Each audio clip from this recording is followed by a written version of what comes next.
Verbal order سنایا گیا ہے جی چلان کے حوالے سے آج، جس میں محترم جج صاحب نے بتایا کہ 363 جو کڈنیپنگ 700 سزا ہے، 364 جو 14 سال سے کم عمر کی بچی کو بدفعلی کی نیت سے اغوا کرنا جس میں 14 سال سزا ہو سکتی ہے، 368 ان لوگوں پہ لاگو ہوتی ہے جو کہ کڈنیپ یا اغوا شدہ بچی کو مزید چھپانے میں یا جانتے ہوئے کہ وہ اغوا شدہ ہیں ملزموں کا ساتھ دیں، ان کو بھی اتنی سزا ملتی ہے جتنی 363 یا 364 کے ملزموں کو ملے گی۔ پھر 34 PPC 34 تب ہوتی ہے جب ایک سے زائد لوگ کوئی جرم کر رہے ہوں اور ان کی نیت ایک ہی ہو، تو اس پہ سیکشن 34 لگایا جاتا ہے۔ اس کے علاوہ جو ہے سیکشن 3 اور 4 ہے سن چائلڈ میرج اسٹینٹ ایکٹ کا، جس میں سیکشن 3 کے تحت وہ انسان جو کہ شادی کرتا ہے، اور سیکشن 4 کے تحت وہ لوگ جو اس میں سہولت کار بنتے ہیں۔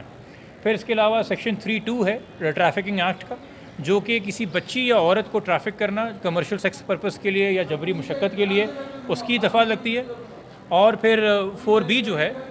ہم دوبارہ سے کر لیتے ہیں اگر لائیو نہیں آ رہا کوئی تو کر لیں کنٹینیو صحیح۔ سیکشن 3 جیسے کہ میں کہہ رہا تھا ٹریفکنگ کا، جس میں اگر ایک بچی یا عورت کو ٹریفک کیا جائے تو اس میں 10 سال سزا ہے۔ اور سیکشن 4B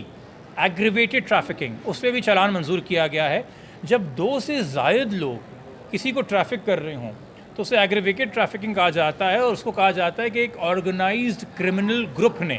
ٹریفکنگ کی ہے۔ یہ بہت بار کہا گیا کہ جی گینگ کہاں ہیں، قانون گینگ کا لفظ استعمال نہیں کرتا، قانون کہتا ہے آرگنائزڈ کرمنل گروپ۔ 4B کا اس میں اطلاق ہوا ہے۔ یہ دفعات اس میں لگی ہیں۔ فی الحال 375 جو زنا ریپ کے حوالے سے دفعہ تھی، صرف وہ ہے جس کا اطلاق ابھی نہیں کیا گیا، مگر ابھی MLO کی جو درخواست اس پہ بھی فیصلہ آنا باقی ہے۔ ہو سکتا ہے اس پہ کوئی فیصلہ آنے کے بعد ہمیں زیادہ سچویشن کلیئر ہو، بٹ جو ریزننگ ہے چلان کے آرڈر کی وہ کل متوقع ہے۔ آج چونکہ آخر وقت تک جب تک جج صاحب بیٹھے ہوئے تھے اور بڑی پیشنٹ انہوں نے، میں ہمیشہ تعریف کرتا ہوں جج صاحب کی کہ بڑی تسلی سے یہ سنتے ہیں، کسی فریق کو یہ شکایت نہیں ہوتی کہ ہمارا موقف نہیں سنا گیا۔ تو بیل کی درخواست چل رہی تھی تو چلان انہوں نے وربلی سنا دیا۔ اس کے بعد بیل کی جو درخواست تھی، ملزم کے جو دلائل ہیں وہ ملزم کے وکیل آپ کو بہتر دیں گے، ہم اپنے دلائل کے حوالے سے آپ سے بات کریں گے کہ سب سے پہلے تو ہم نے سپریم کورٹ، فیڈرل شریعت کورٹ کی اور ہائی کورٹ کے فیصلوں کی روشنی میں یہ واضح کیا کہ بچی جو 16 سال سے کم ہو اس کی سٹیٹمنٹ امٹیریل ہوتی ہے، اس کا اپنے خود سے کہنا کہ میں اپنی مرضی سے کہی تھی، یا ایون یہاں تک فیصلے ہیں کہ جہاں انہوں نے اغوا کار کو کہا کہ مجھے لے چلو اپنے ساتھ، تب بھی اغوا کار کی غلطی ہے جو کہ بچی کم سن ہے۔ یہ فیصلے رکھے گئے۔ اس کے علاوہ یہ فیصلے ہم نے جج صاحب کے سامنے رکھے کہ اسلام کے اندر فیڈرل شریعت کورٹ کا مفتی تقی عثمانی صاحب کا فیصلہ ہے 5 رکنی بینچ کا کہ اسلام میں شادی کوئی خفیہ چیز نہیں ہے، تو جہاں خفیہ شادیاں ہوں اور بچیوں کو ان کے ولیوں سے، سرپرستوں سے، خاندان سے دور رکھ کے شادیاں ہوں، اور اس کے بعد جو دلہا ہے وہ اڈلٹ ہو اور وہ بچی کے جوان ہونے کا، بالغ ہونے کا، عاقل ہونے کا انتظار نہ کرے، چونکہ ہو سکتا ہے بچی اس وقت اپنی نیت بدل دے۔ ان تمام طرح کی چیزوں کو دیکھتے ہوئے ٹرائل کورٹ کے اوپر ایک بڑی بھاری ذمہ داری ہے۔ اور یہ بھی ہے کہ جس کو ہم بار بار کہتے ہیں جسمانی بلوغت، پیوبرٹی، یہ ایسے کیسز میں ایک ریلیونٹ فیکٹر ہو سکتا ہے مگر یہ ڈیسائیڈنگ فیکٹر نہیں ہو سکتا۔ اکثر یہ آرگیومنٹ یہ آتا ہے کہ جی چونکہ بچی پیوبرٹ ہے تو جو فیصلہ کرنا چاہے، اور اکثر لوگ اسلام کی بھی غلط تشریح پیش کر رہے ہوتے ہیں۔ میں ان سے بھی گزارش کروں گا، آپ کی نیک نیتی ہوگی، آپ یقینی طور پہ اللہ کے دین کی خدمت کرنا چاہ رہے ہیں، مگر اللہ کی دین کی صحیح خدمت ہے پہلے اللہ کے دین کو پڑھنا، پھر سمجھنا، تحقیق کرنا اور صحیح بیان کرنا۔ دعوت بھی کریں تو کم سے کم سمجھ کے پڑھ کے کریں۔ مزید یہ ہم نے جو اسٹیٹمنٹس رکھے جج صاحب کے سامنے دلائل کے اندر، وہ یہ بات رکھی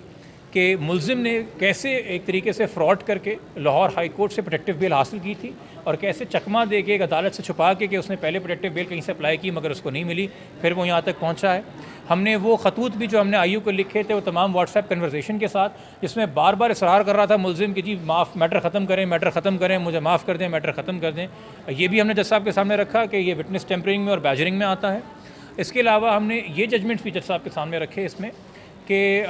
375 کا بے شک اس وقت چلان کے حوالے سے اطلاق نہ ہوا ہو، مگر بیل سنتے ہوئے اگر فیکٹس آف دا میٹرز میں آرگومنٹ سنتے ہوئے جج صاحب کو لگے کہ اطلاق ہوتا ہے تو اس کے حوالے سے بھی وہ بیل کی چیزوں کو دیکھ سکتے ہیں، تو وہ کچھ اطلاع رکھے۔ پھر یقینی طور پہ اصغر علی اور حافظ غلام مصطفیٰ جن کی بیلیں پہلے خارج ہوئی تھی 364A کی وجہ سے، ابھی چونکہ 364A لگا ہوا ہے، چلان میں کوگنیزنس لے لیا گیا ہے، تو سیم فیکٹر ان پہ اپلائی ہوتا ہے، اور وہ تو سہولت کار تھے، مین آرکیٹیکٹس اور آرکسٹریٹر تو یہ تھے شبیر اور ظہیر، اور پھر CDR میں ان کی لوکیشن کا آنا چلان سے یہ سامنے رکھا جج صاحب کے، بچی کا مغویہ کا پہلی ریکوری کا 5 جون کو چشتیاں بھاولپور سے ملزم کے پاس سے ہونا، یہ رکھی بات جج صاحب کے سامنے. بچی کا برتھ سرٹیفکیٹ جو ہے وہ ویریفائی ہونا اور کیسے supreme court Azad Jammu and Kashmir, supreme court Pakistan, Sindh high court اور لاہور ہائی کورٹ یہ فیصلے دے چکی ہے کہ جہاں واقعے سے بہت پہلے اجرا ہوا ہو برتھ سرٹیفکیٹ کا اور اس میں ایک ڈیٹ لکھی ہوئی ہو اور وہ ڈیٹ کنسسٹنٹلی سارے حکومتی دستاویزات میں لکھی ہوئی ہو تو اس ڈیٹ کو اوور رائڈ نہیں کیا جا سکتا میڈیکل ایویڈنس. تو ہم تو یہ بھی خوش نہیں کہ نیئر ٹو 15 ہے, ہم تو کہتے ہیں انڈر 14 ہے بچی. تو وہ کیس تو ابھی ہم نے صاحب کے سامنے رکھا اور بتایا کہ عوامی کالونی UC23 سے تصدیق شدہ ہے بچی کا برتھ سرٹیفکیٹ. یہ تمام چیزیں بھی آئیں اور پھر ہم نے جج صاحب کے سامنے جو CDR ہمیں حاصل ہوئی تھی ایک نقشہ اس حوالے سے رکھا کہ کیسے یہ پوری جرنی ہوئی ہے پنجاب سے لے کے کراچی اور پھر بچی کو واپس لے جایا گیا ہے. اور کافی لمبے دلائل تھے تو ہو سکتا ہے کچھ 1-2 پوائنٹس میرے ذہن سے بھی نکل رہے ہوں, بٹ جج صاحب نے پوری بات مکمل سنی ہے, ملزم کی بات بھی مکمل سنی ہے. انصاف ہماری عدالتوں میں ایک فیئر ہیئرنگ ہے, اس کے بعد جو فیصلہ کریں گے وہ ہر جج صاحب آزاد ہیں کہ قانون کی روشنی میں اپنی عقل کے حساب سے فیصلہ کریں. اگر کسی کو گریونس ہوگی وہ ہم ہو یا ملزم کی سائڈ ہو تو ہم ہائی کورٹ جائیں گے. ہمیں عدالتوں کے اوپر بیجا تنقید نہیں کرنی چاہیے. عدالتوں کا کام ہے فریقوں کو سنیں, اپنا فیصلہ کرے اور پھر ہم اس کو ہائر اپیلیٹ فورم میں لے جا سکتے ہیں. MLO کی درخواست بھی تھی, بڑی لمبی جرا ہم تو کر چکے تھے اپنی, اور ان کی جرا چل رہی تھی جو کہ آج بھی چلنی تھی. وہ MLO کی جرا کل 12 بجے ہے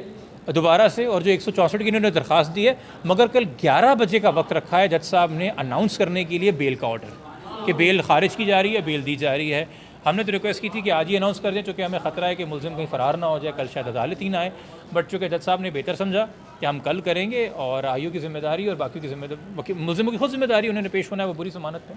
تو امید ہے کہ وہ پیش ہوں گے اور پھر جو بھی فیصلہ ہو کوئی گریونس ہوگا تو آپ ہائر فورم پہ جا سکتے ہیں. میں اس حوالے سے زیادہ کوئی جوڈیشل پروسیڈنگ کی بات کرنا بہتر نہیں سمجھوں گا. ویسے ہی ایک طریقے سے جس طریقے سے اس کیس پہ رپورٹنگ ہوئی ہے اور عدلیہ کے حوالے سے باتیں کی گئی ہیں جس پہ کچھ کنٹیمپٹ چیزیں فائل بھی ہوئی ہیں, ایسی کوئی عدالت نہیں ہے اس کیس میں جس میں ہم پیش ہوئے ہوں اور جہاں عدالت کے ججز نے یہ بات کہی ہو کہ ہمارے کردار کے حوالے سے یا ہمارے بارے میں کیوں باتیں کی جا رہی ہیں. بہت افسوسناک بات ہے ہمارے لیے بطور وکیل. جب ہم جج صاحب کے سامنے کھڑے ہوتے ہیں ہم شرمندہ ہوتے ہیں. تو میں اگین ان صحافیوں کا شکر گزار ہوں جو کورٹ رپورٹر جانتے ہیں کیا ہوتا ہے اور کیسے سب جوڈیس پروسیڈنگس کو رپورٹ کیا جاتا ہے, اور جو سیکھ رہے ہیں سیکھنے کے عمل میں ان کے لیے ہدایت کی اور سیکھنے کی دعا ہے, یہ کر سکتے ہیں. سر اطلاعات تھیں کہ جج صاحب نے بھی اظہار کیا اس بات کا کہ سوشل میڈیا کے اوپر ان کو بھی تنقید کا نشانہ بنایا جاتا ہے. میں نے آپ سے یہ کہا کہ اس کیس میں کوئی بھی ایسے جج صاحب نہیں ہیں جن کے پاس کسی نہ کسی صورت میں یہ کیس آیا ہو اور انہوں نے یہ آبزرویشن نہ دی ہو, کیونکہ اس طرح کی جب آپ باتیں کریں گے اور پریشر میں لینے کی کوشش کریں گے عدلیہ کو, جو کہ بہت ہی غلط معیوب بات ہے. دیکھیں پولیس کی حماقتیں دکھانا, پولیس کا کوئی کرپشن دکھانا میڈیا تک وہ ایک اور بات ہے. وہ ایک پبلک سرونٹ ہے, وہ ایگزیکٹو کے اندر آتے ہیں. جوڈیشری ایک سیپریٹ ونگ ہے اور جوڈیشری کی انٹیگریٹی ہی سب کچھ ہے. عدالت پہ بھروسہ ہے اس لیے تو ہم سارے گھنٹوں آرگیو کر رہے ہیں. لوگ اپنی زندگی موت کے فیصلے لے کے ایک آدمی انجان آدمی کے سامنے بیٹھے ہوئے ہیں نا, کسی کے سگے تو نہیں ہیں جج صاحب, کوئی بھی جج صاحب اس بلڈنگ میں ہوں, کیوں بیٹھیں؟ چونکہ تقدس ہے, وقار ہے ان اداروں کا, ان جج صاحبان کا, وہ ہم نے برقرار رکھنا ہے. ٹھیک ہے, تو سر کل امید ہے کہ ان کی بیل کینسل ہو جائے گی یا پھر توسیع کر دی جائے گی؟ دیکھیں اگر کینسل ہو جاتی ہے تو ٹھیک ہے, وہ اپیل فائل کریں گے تب بھی ہمیں آگے کام ہے ہمارے لیے پڑا ہوا, اور اگر گرانٹ کر دی جاتی ہے تو ہم اپیل فائل کریں گے تب بھی ہمارے لیے کام آگے پڑا ہوا ہے. سکون تو نہ آپ کو آنے والے کچھ مہینوں میں نہ ہمیں. آسان جواب یہ ہے. ٹھیک ہے.